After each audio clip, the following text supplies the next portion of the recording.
The mail-order bride left behind in the storm was rescued by the man who wasn't meant for her. What would you do if fate put you in the path of someone you were never supposed to meet? If the worst moment of your life became the doorway to something you never knew you needed? In the untamed wilderness of the Dakota Territory, 1890, where one wrong turn can mean death and one right person can mean salvation, sometimes the greatest love stories begin with the greatest mistakes. Before we discover how a woman abandoned to die and a man living in self-imposed exile found redemption in each other's arms, take a moment to support this channel. If you believe that sometimes getting lost is the only way to find where you truly belong, hit that like button, subscribe, and tell us in the comments about a time when something that seemed like disaster turned out to be destiny. Now let's venture into the frozen wilderness of the Dakota Territory, where two strangers are about to collide in a storm that will change both their lives forever. The wind howled like 1,000 wolves, driving snow so thick that Sarah Mitchell could barely see her hands in front of her face. She'd been walking for 3 hours since Jacob Brennan had pushed her out of his wagon and told her to find her own way to the next town. "You're not what I ordered," he'd said, his voice cold as the winter air. "I asked for a young woman, fresh-faced and biddable. You're 30 years old if you're a day, and you've got opinions. I can see it in your eyes. Go back to wherever you came from." Sarah was indeed 30. She was also educated, opinionated, and had made the mistake of mentioning both facts during the wagon ride from the train station. Brennan wanted a silent servant, not a partner. When she'd questioned his treatment of his horses, striking them unnecessarily, he'd decided she was more trouble than she was worth. "Please," she'd begged. "At least take me to town. I have no money for lodging, but I can work." "Not my problem." He'd tossed her carpetbag into the snow. "Town's about 8 miles that way. You're strong enough. You'll make it if you hurry." That had been 3 hours ago, before the storm had descended in earnest. Now Sarah was lost, freezing, and increasingly certain she was going to die in this godforsaken wilderness. Her wool coat, adequate for Illinois winters, was no match for Dakota fury. Her gloves were soaked through, her fingers numb. She could no longer feel her feet. She'd tried to follow the road, but the snow had obliterated all landmarks. She was walking on faith and stubbornness, putting one foot in front of the other because stopping meant death. When she saw the light through the swirling white, she thought she was hallucinating. But as she stumbled forward, it grew stronger. A window glowing with warm lamplight. A cabin. Salvation. Sarah fell against the door, her frozen hands unable to form a fist to knock properly. She slapped at it weakly, then again, using the last of her strength. The door opened so suddenly she nearly fell inside. Strong hands caught her, and she looked up into a face that would have been handsome, except for the jagged scar that ran from temple to jaw, pulling the left side of his mouth into a permanent half-scowl. "Jesus Christ," the man muttered, pulling her inside and kicking the door shut against the storm. "How long have you been out there?" "Hours," Sarah managed through chattering teeth. "I'm so sorry to intrude. I was left on the road, got lost." The man, tall, broad-shouldered, perhaps 35, carried her to a chair by the fire without ceremony. He was already pulling blankets from a chest, wrapping them around her with efficient movements that suggested medical knowledge or military training. Left on the road, by who? His voice was rough, unused to conversation. "Jacob Brennan. I was supposed to be his mail-order bride, but I wasn't what he wanted." The man's hands stilled. "Brennan left you in a storm, that bastard. He knew this weather was coming. Everyone did. He said I'd make it to town." Sarah's teeth were chattering so hard she could barely speak. "Town's 12 miles from Brennan's place, and in this storm, you'd never have made it." He moved to the stove, pouring something hot into a mug. "Drink this, slowly." It was coffee, strong and bitter, and the most wonderful thing Sarah had ever tasted. As warmth began to seep back into her body, she studied her rescuer more carefully. He was dressed in worn but clean clothes, wool pants, a flannel shirt, suspenders. His dark hair was longer than fashionable, his beard neatly trimmed. That scar dominated his face, drawing the eye, but it was his eyes themselves that caught her attention. They were a startling blue-gray, intelligent and wary, the eyes of someone who'd learned not to trust easily. "Thank you," Sarah said when she could speak without stuttering. "You saved my life." Common decency. Anyone would have done the same. He turned back to the stove, his movements abrupt. "You'll stay here tonight. Storm won't clear until morning at earliest. I've got a spare room, my sister's before she married and moved to town. It's yours. I don't even know your name." He hesitated so long she thought he wouldn't answer. Caleb Morrison. "I'm Sarah Mitchell, from Illinois originally. Illinois is a long way from Dakota territory." He brought her a bowl of stew, setting it on the small table beside her. "What made you answer a mail-order bride advertisement?"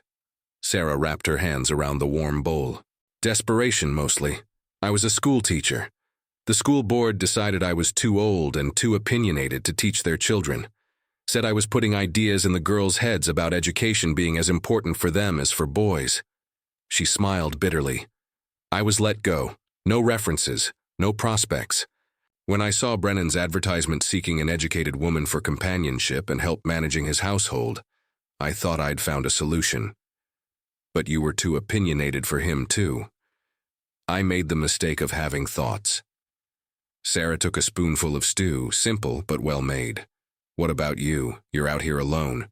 No wife, no family." Caleb's expression shuddered. "No." The single word was a wall, and Sarah recognized it. This was a man with his own story, his own wounds. The scar on his face was just the visible one. They ate in silence, the storm raging outside. Sarah felt life returning to her limbs, though her feet still ached with cold. She'd need to check for frostbite in the morning. "The room's through there," Caleb said when she'd finished eating. "There's a bed, clean linens, chamber pot under the bed. I'll bank the fire so it stays warm through the night." "Mr. Morrison." "Caleb. Caleb, I have no money, nothing to repay you with, but I can work. I can cook, clean, keep accounts. If you'd let me stay a few days until the storm clears and I can figure out—" "We'll talk about it in the morning," Caleb interrupted. "Right now, you need to rest. You've had a hell of a day." Sarah nodded and made her way to the small room he'd indicated. It was simple but comfortable. A narrow bed with a thick quilt, a small dresser, a window currently rattling with the force of the wind. She changed into the dry nightgown she found folded on the bed, too large, clearly belonging to Caleb's sister, and crawled under the covers. As exhaustion pulled her toward sleep, she heard Caleb moving in the main room. Heard the creak of a chair, the rustle of pages. He was staying up, keeping watch, making sure the fire didn't die, making sure she stayed safe. Sarah fell asleep wondering about this scarred, solitary man who lived alone in the wilderness and saved women left to die in storms. Morning dawned clear and bright, the storm having blown itself out during the night. Sarah woke to the smell of coffee and frying bacon. She dressed quickly in her rumpled traveling clothes and emerged to find Caleb at the stove, cooking breakfast with the same efficient movements he'd used for everything else. "Morning," he said without turning around. "How are your feet?" Sarah flexed them experimentally. "Sore, but I don't think there's frostbite." "Good, you were lucky. Another hour in that storm and you'd have lost toes, maybe more." He plated food and brought it to the small table. "Sit, eat." As they ate, Sarah looked around the cabin properly for the first time. It was larger than she'd thought, well-built and carefully maintained. Bookshelves lined one wall, actual books, dozens of them.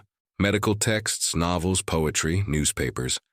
A writing desk sat under the window, papers neatly stacked. "You read," Sarah said. "Is that a question or an observation?" "Both. You have more books than most people I know." Caleb's mouth twitched. Not quite a smile, but close. "I was a doctor before." "Before what?" His hand went unconsciously to his scar. "Before I stopped being a doctor." Sarah wanted to ask more, but something in his expression warned her off. Instead, she said, "The storm's passed. I should try to make it to town today. 12 miles in snow this deep? You won't make half that before dark. Caleb refilled their coffee cups. And when you get to town, what then? You said you have no money. I'll find work. I always have. Doing what? There are maybe 300 people in Pine Ridge, and most of them are men. The few respectable positions for women are already filled. Unless you want to work at the saloon. I'm a teacher, Sarah said firmly. I have skills. I'll find something. Caleb studied her for a long moment. What if I offered you work here? Sarah's breath caught. Here. I need help. This place is too much for one person. The cabin needs cleaning, I need meals cooked, and my accounts are a mess.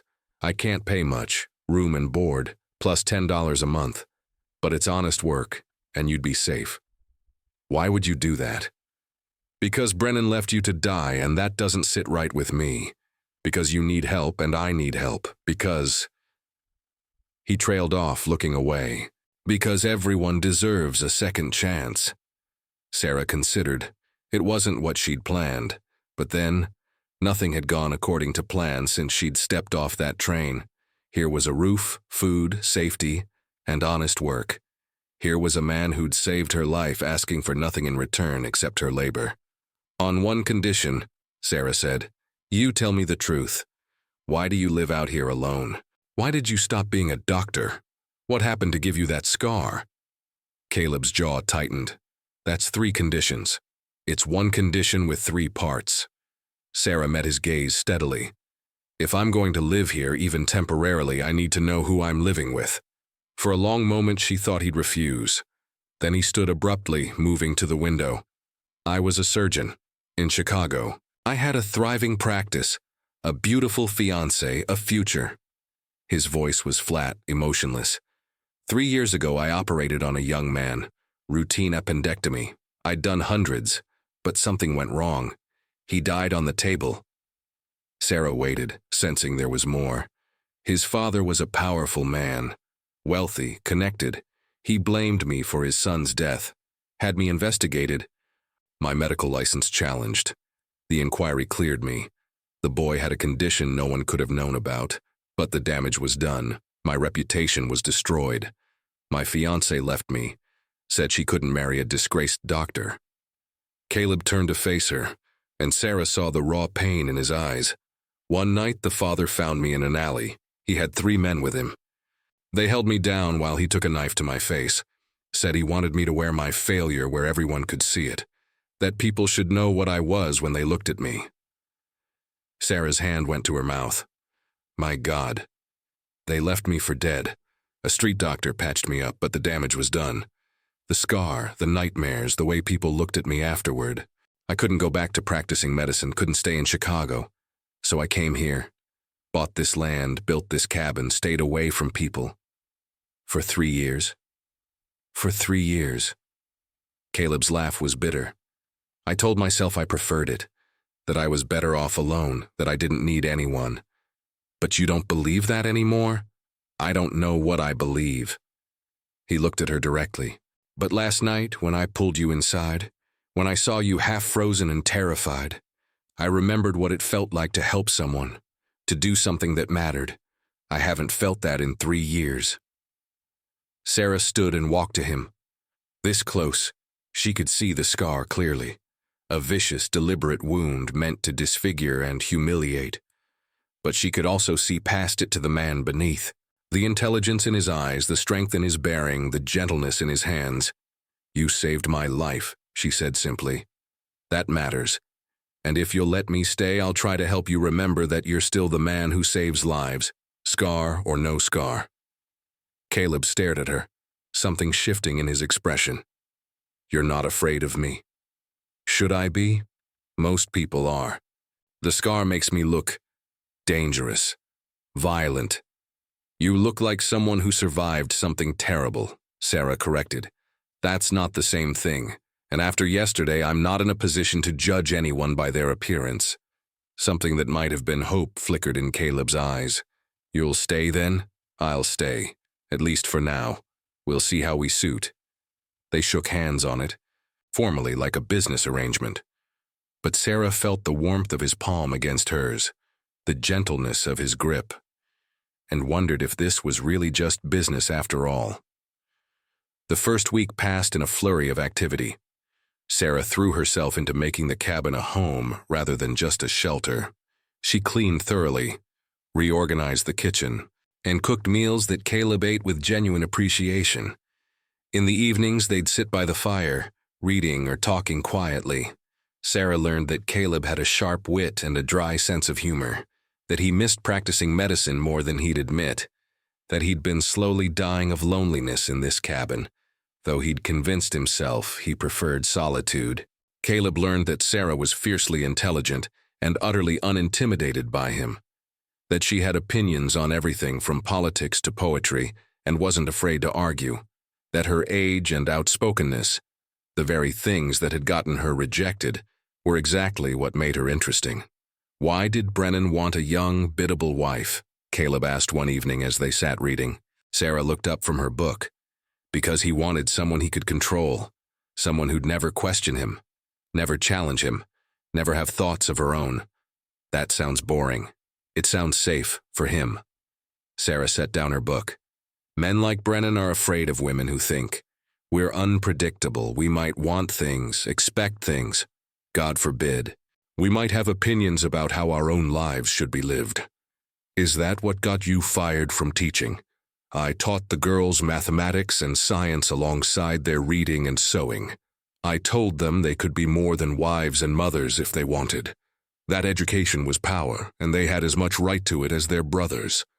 She smiled bitterly. The school board found that threatening. They were fools. Caleb's voice was firm.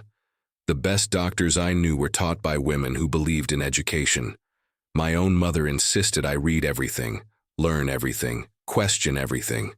It made me a better physician. Your mother sounds like a remarkable woman. She was.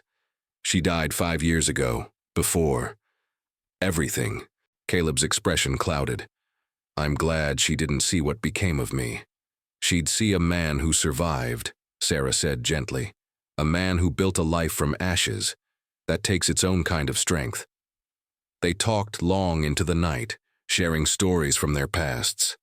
Caleb told her about his medical training, the lives he'd saved, the innovations he'd dreamed of bringing to surgery. Sarah told him about her favorite students, the joy of watching a child's mind open to new ideas, the frustration of a system that valued obedience over intellect. In sharing their stories, they began to weave a new one together. A month into Sarah's stay, a blizzard struck. Not as fierce as the storm that had brought her to Caleb's door, but strong enough to keep them confined to the cabin for 3 days. On the second day, Sarah was reorganizing Caleb's medical books when she found his old surgeon's kit. She opened it carefully, finding instruments precisely arranged, clean and oiled, despite years of disuse. You've kept them maintained, she said as Caleb entered the room. He looked at the open kit, his expression complex. Habit, I guess. Or hope. I'm not sure which. Do you miss it, surgery? Every day. The admission seemed torn from him. I dream about it. About being in an operating theater. About the precision of a scalpel. About saving someone who would have died. Then I wake up and remember that I can't. That I'm not that person anymore. Why not? Sarah challenged. Your hands are steady. Your mind is sharp. You're isolated here, but there must be people who need medical care. The town is only 12 miles away. I told you, I'm disgraced. No one would trust me. Chicago disgraced you. But who in Pine Ridge knows about that? Who out here cares about Chicago politics and wealthy men's revenge? Sarah moved closer to him. You could help people, Caleb. You could be a doctor again. Look at me. He gestured to his scar. Who wants a monster operating on them? You're not a monster. You're a wounded healer, which might make you more compassionate, not less. Sarah placed her hand on his arm. And if you don't believe that, at least believe this. Keeping those instruments clean means some part of you still thinks of yourself as a doctor. Maybe it's time to listen to that part. Caleb stared at her, something raw and vulnerable in his eyes. What if I fail again? What if someone dies because I'm not good enough anymore? What if someone dies because you weren't there to help them? Sarah countered. Is that really better? The question hung between them unanswered. That night, as the storm raged outside, they sat by the fire in companionable silence. Sarah was mending one of Caleb's shirts when he spoke suddenly. There's a family about 5 miles south of here, the Jacobsons. They have 4 children. The youngest, Anna, is 6. Last fall, she had terrible headaches. Her mother asked if I could help. I told them to take her to the doctor in town. What happened? She died. Brain fever. The town doctor did what he could, but it wasn't enough. Caleb's hands clenched. I might have saved her. I've seen brain fever before, treated it successfully, but I was too afraid, too convinced I'd fail. So I did nothing and she died anyway. Sarah set down her mending. You can't blame yourself for that. Can't I? I had the knowledge, the skill. I chose not to use them because I was afraid. That little girl is dead because of my cowardice. No, she's dead because of an illness, and because the man who destroyed your confidence in Chicago succeeded in making you believe you were worthless. Sarah moved to kneel beside his chair. Caleb, you saved my life without hesitation, without question. That's who you are, not the failure that man tried to make you believe you were. Caleb looked down at her, and Sarah saw tears glinting in his eyes. I don't know how to be that person again. Then learn. Start small. Help where you can. Build back your confidence one case at a time. She took his hand. And let me help you. Let someone believe in you until you can believe in yourself again. The next morning dawned clear. The storm had passed, leaving the world blanketed in pristine white. Caleb emerged from his room to find Sarah already up, coffee made, breakfast cooking. I've been thinking about what you said, he announced. Sarah turned from the stove. And I want to try, not in town, I'm not ready for that. But out here, if people need help, I could offer it. Quietly, see if I still have the skill. You do, Sarah said with certainty. Your hands are as steady as ever. I've watched you chop wood, handle tools. The precision is still there. How can you be so sure? Because I've spent a month watching you. Because I've seen how you care for everything around you, with the same attention to detail a surgeon brings to an operation. Because you're still the man who saves lives, Caleb. You just forgot for a while. A week later, their theoretical discussion became urgent reality. Tommy Fletcher, the 14-year-old son of their nearest neighbor, arrived on horseback at dawn, his face white with panic. Dr. Morrison, you have to come, it's my pa. He was splitting wood and the axe slipped. He's bleeding real bad.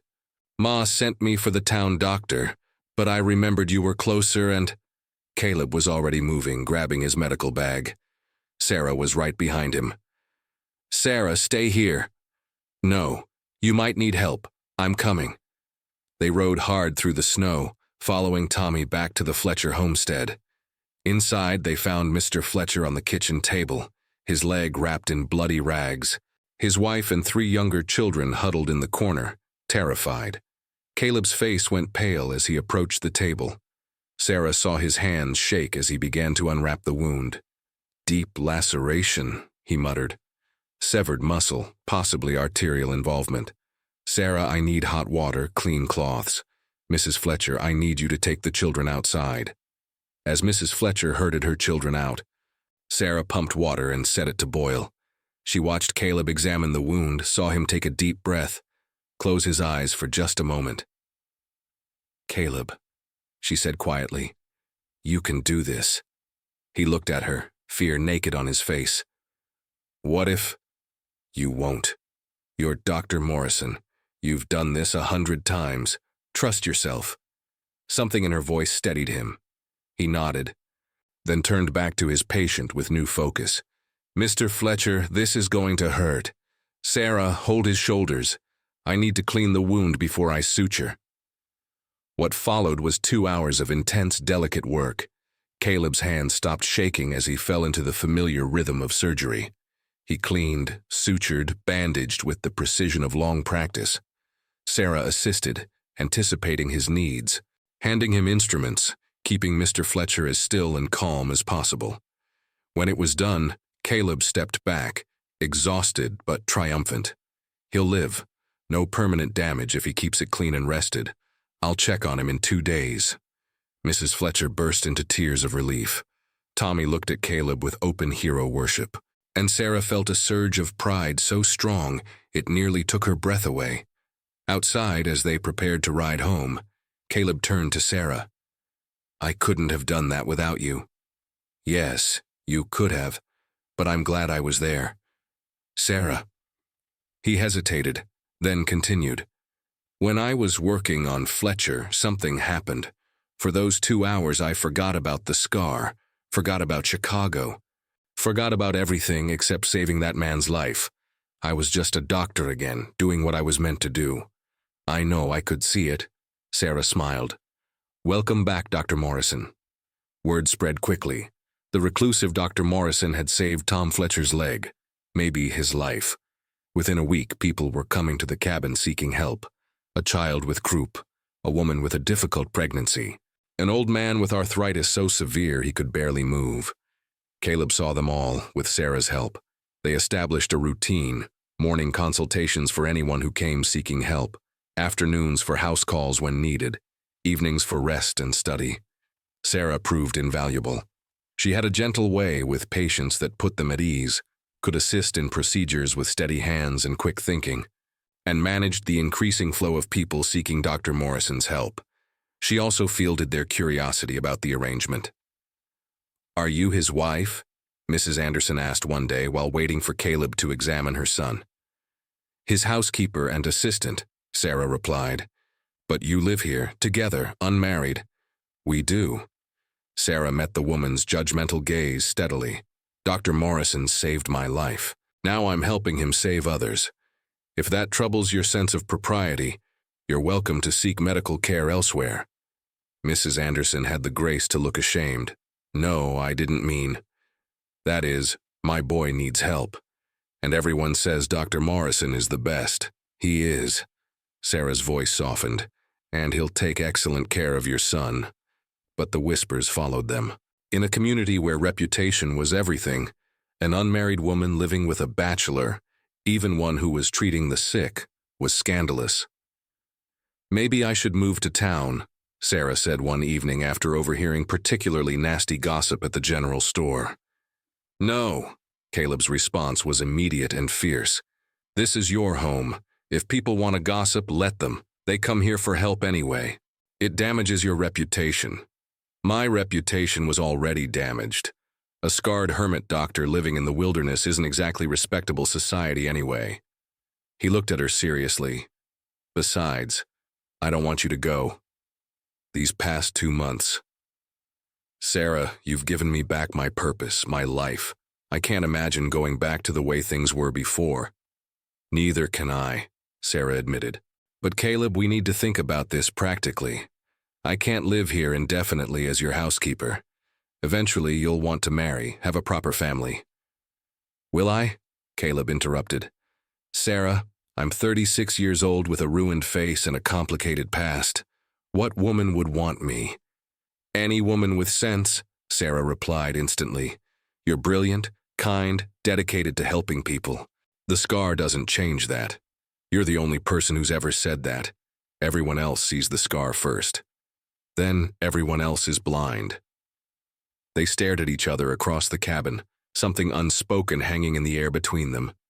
Sarah felt her heart racing, felt the weight of all the feelings she'd been trying to ignore for weeks. She cared for Caleb. More than cared. Somewhere between treating patients together and talking late into the night, and building a life in this cabin, she'd fallen in love with him. But she was 30 years old, opinionated, with nothing to offer. Why would a man like Caleb want her when he could have someone younger, prettier, more conventional? "I should prepare dinner," Sarah said, breaking the tension. "Sarah, wait." But she'd already fled to the kitchen, her heart pounding, afraid of what he might say, afraid of what she wanted him to say. Spring came to the Dakota territory slowly, the snow melting in fits and starts. As the weather improved, More people made the journey to Dr. Morrison's cabin. Caleb was building a reputation as a skilled, compassionate physician who charged little and judged even less. One April morning, Jacob Brennan arrived at the cabin. Sarah was hanging laundry when she saw him riding up. Her blood went cold. This was the man who'd left her to die in a storm, who'd called her too old and too opinionated, who'd nearly cost her life. Caleb emerged from the cabin, having seen the rider approach. He positioned himself between Sarah and Brennan, his posture protective. "Brennan," he said coldly, "what do you want? Heard there's a doctor out here." Brennan dismounted, then stopped short when he saw Sarah. You're still alive? No thanks to you." Sarah lifted her chin. "You left me to die in a blizzard. I told you where town was. Not my fault you got lost." Brennan turned to Caleb. "I need medical attention. Hurt my shoulder breaking a horse." "Get back on your horse and ride to town," Caleb said flatly. "Town doctor's out on a call. You're closer. You have to help me. You're a doctor. I don't have to do anything, especially not for a man who left a woman to freeze to death." Caleb's voice was ice. "Get off my property." "Now wait a minute. You want medical care? I'll give you advice. Next time you order a bride, treat her like a human being. Next time there's a storm coming, don't abandon someone 12 miles from safety. Next time you think about coming to my cabin, remember that you're the reason I nearly lost someone I care about." Brennan's eyes narrowed. "Care about? She's living here with you, isn't she? Unmarried. I heard the talk in town. The spinster schoolteacher shacked up with the scarred hermit. You're not exactly respectable yourself, Morrison." Caleb took a step forward, and Sarah saw his hands clench. "Get off my property, now." Something in Caleb's voice, danger, barely controlled, made Brennan back toward his horse. "Fine. But don't expect anyone in town to respect you when you're living in sin with that old maid." After Brennan rode away, Caleb turned to Sarah. She was trembling, and not from cold. "I'm sorry," she whispered. "He's right. I'm ruining your reputation." "My reputation was ruined 3 years ago in Chicago." Caleb took her hands. "Sarah, I don't care what Brennan thinks. I don't care what anyone thinks. But I care. You've worked so hard to rebuild your life, to practice medicine again. I won't be the reason you lose it. You're not the reason I'd lose anything. You're the reason I found it again." Caleb's grip tightened. "Sarah, these past 3 months have been... I don't have words.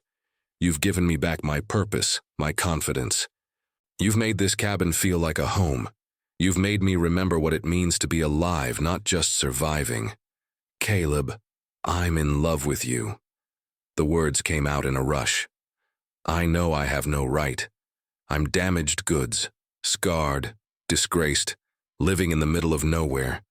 You deserve better. You deserve someone whole, someone respectable, someone who can give you the life you should have had." Sarah stared at him, her heart hammering.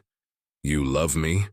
"I do. I have for weeks, maybe since the first night when you looked at my scar and didn't flinch, when you saw past it to me." He released her hands, stepping back. "I know you don't feel the same. You've been kind, but that's just who you are. I shouldn't have said anything. I just couldn't let you think I'd be better off without you. Because that's the furthest thing from the truth." "Caleb Morrison, you're an idiot." He blinked. "What?" "I said you're an idiot. A brilliant, wonderful, blind idiot." Sarah closed the distance between them. "Do you really think I'd have stayed here for 3 months if I didn't have feelings for you? That I'd have helped you rebuild your practice, shared your life, defended you to gossiping townspeople if I didn't care? I thought you stayed because you had nowhere else to go. I stayed because I didn't want to be anywhere else." Sarah reached up and touched his scarred cheek gently. "I love you, Caleb. I love your brilliant mind and your gentle hands and your dedication to helping people. I love how you make me laugh and how you listen when I talk and how you've never once made me feel like I'm too old or too opinionated or too anything. You see me, Caleb, the real me. And I see you. Not the scar, not the disgraced doctor, but the good man who saved my life and who's been saving others ever since. Sarah." Her name was a prayer on his lips. I'm 30 years old, outspoken, stubborn, and difficult. I'm exactly what Jacob Brennan didn't want and what every other man has rejected. But if you'll have me, if you can accept a woman who'll challenge you and argue with you and insist on being your partner in everything, then I'd like to stay, not as your housekeeper, as your wife. Caleb pulled her into his arms, and Sarah felt the tremor that ran through him. You're proposing to me? Someone has to. You were taking too long. He laughed, actual laughter, bright and free. Then he kissed her, and Sarah felt everything else fall away. This was right. This was where she belonged, not with the man she was supposed to marry, but with the man who'd saved her from the storm. The man who wasn't meant for her, but who turned out to be exactly what she needed. When they finally broke apart, both breathless, Caleb rested his forehead against hers. Yes, to everything. To you being my wife, my partner, my everything. To a life together in this cabin, helping people and arguing about books and growing old together. Even though I'm scandalous? Especially because you're scandalous. I don't want proper and biddable. I want you. Difficult, opinionated. Brilliant you. They were married a week later by the traveling minister who passed through once a month. The ceremony was simple, held in the cabin with a dozen patients-turned-friends as witnesses. Sarah wore a blue dress she'd made herself, and Caleb wore his best suit, and neither of them had ever looked more right. Mrs. Fletcher, who'd become a good friend, served as witness. Tommy Fletcher gave Sarah away, beaming with pride. Even Tom Fletcher was there, walking without a limp thanks to Caleb's skilled surgery. When the minister pronounced them husband and wife, and Caleb kissed her, Sarah heard applause and even a few cheers. These people didn't care about scandal or propriety. They cared that the doctor who'd helped them had found happiness, that the woman who'd assisted him had found home. The years that followed were rich ones. Caleb's practice grew until he was seeing patients from 3 territories away. He trained Sarah in basic medicine, and she became a skilled assistant, able to handle simple cases on her own. They built an addition onto the cabin, a proper examination room with a surgery for more complex procedures. Sarah also established a small school, teaching children who lived too far from town to attend regular classes. She taught reading, writing, mathematics, and science to anyone who wanted to learn, regardless of gender.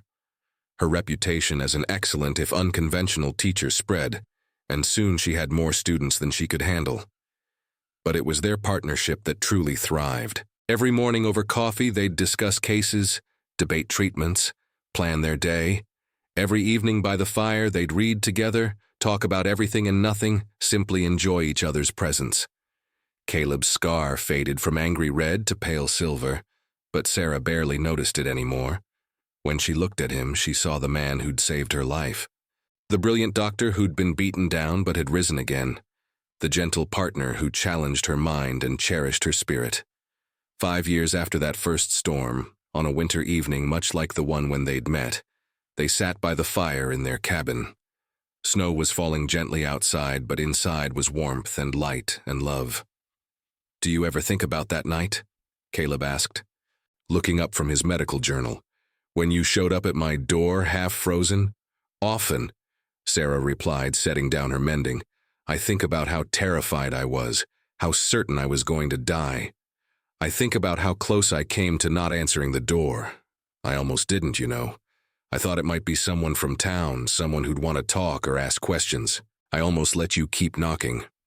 Sarah felt a chill. "What changed your mind?" "Something about the knock.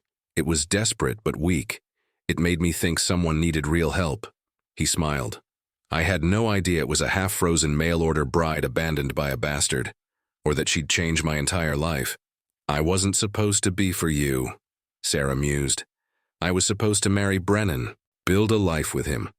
If things had gone according to plan, we never would have met." "Thank God for storms," Caleb said. "Thank God for wrong turns and rejected brides and men too stupid to recognize gold when they see it." "Thank God for scarred doctors living in the wilderness," Sarah countered. "For men brave enough to open doors in blizzards, for second chances and new beginnings." Caleb set aside his journal and pulled Sarah into his lap. She went willingly, settling against him with the ease of long familiarity. "I love you," he said simply. My stubborn, brilliant, magnificent wife. I love you too. My wounded healer who saved more than my life that night. Outside, the storm continued to rage, but inside was warmth and safety and love. Two people who were never meant to meet had found each other in the worst possible circumstances. And in doing so, they'd both found exactly what they needed. Sometimes the wrong turn is the right path. Sometimes getting lost is how you find home. And sometimes the person you're not meant for is actually your perfect match. You just have to survive the storm to figure it out. If this story of wrong turns leading to right places and storms that bring salvation touched your heart, please show your support by liking this video and subscribing to our channel. Tell us in the comments about a time when something that seemed like disaster turned out to be destiny. Check out our playlist for more stories of unexpected love and second chances in the Old West. Your support helps us share these powerful tales of hope and redemption. Thank you for watching. And remember, sometimes getting lost is the only way to find where you truly belong, and the person you're not meant for might be exactly who you need.